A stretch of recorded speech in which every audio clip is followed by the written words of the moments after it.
Madame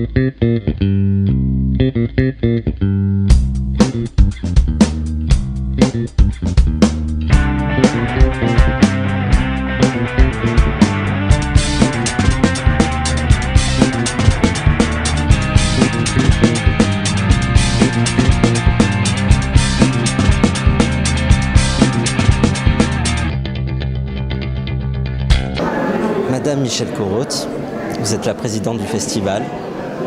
Vous êtes belle, vous êtes intelligente. Ça fait combien d'années que vous travaillez sur le festival? Monsieur Sylvain Gallia, c'est vous-même. Vous n'êtes pas dépourvu de charme. Et je vais vous dire que ça fait très très longtemps, 93 si ma mémoire est bonne. Maintenant, à mon grand âge, la mémoire peut flancher. Donc 93, la naissance de la section cinéma au lycée. D'accord. Ceci explique peut-être cela.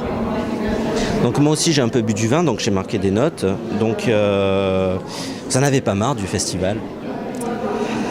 Parfois, j'aimerais qu'il change du tout au tout et que ce soit un festival de patins à roulettes ou de films pour enfants, mais il est méditerranéen, je crois, à la naissance, et il le restera. Et le jour où j'en aurai assez, eh bien, je suppose qu'il faudra que je m'en aille tout doucement et que je verrai alors la nef estivale s'éloigner. Et mon Kleenex à la main, je lui souhaiterais bonne chance. D'accord, alors le thème de cette année c'est la crise, donc bien plus qu'un thème, c'est une réalité parce qu'on n'avait même pas de lanière pour nos badges, donc, mais il y a vraiment des problèmes dessous cette année pour le festival. On a essayé les lanières en spaghetti, mais ça manquait de solidité.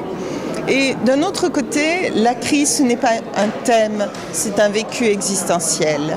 Oui, nous sommes tous en crise, mais la crise, c'est l'état de conscience aiguë qui permet le discernement. Blague à part, le festival, comme toute association culturelle, a un peu des petits soucis d'argent et donc nous avons réduit le festival de 2 jours et de quelques menus événements adjacents. Tout ça a été un petit peu réduit, remusclé pour tenir la route et passer le cap. Il y a une deuxième partie dans le titre du festival, c'est la Movida. Quid de la Movida?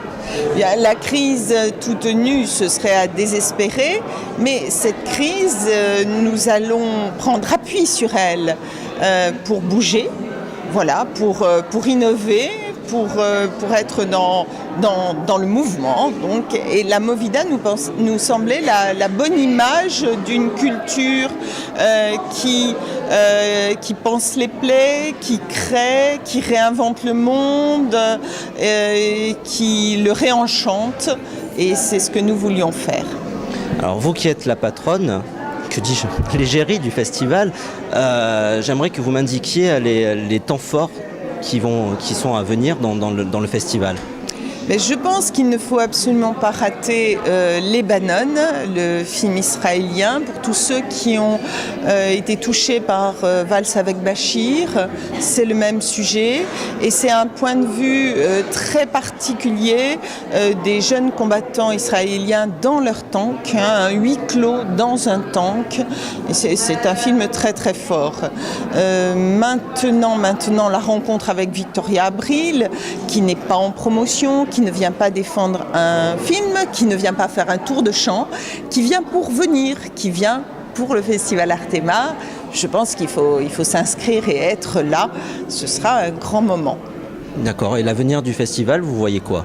Radieux. L'avenir est toujours radieux et devant nous. Ça sera la reprise. Elle sera exquise. On aura des lanières pour les badges? Ça se discute. On pense aux réglisses qui feraient peut-être de bonnes lanières.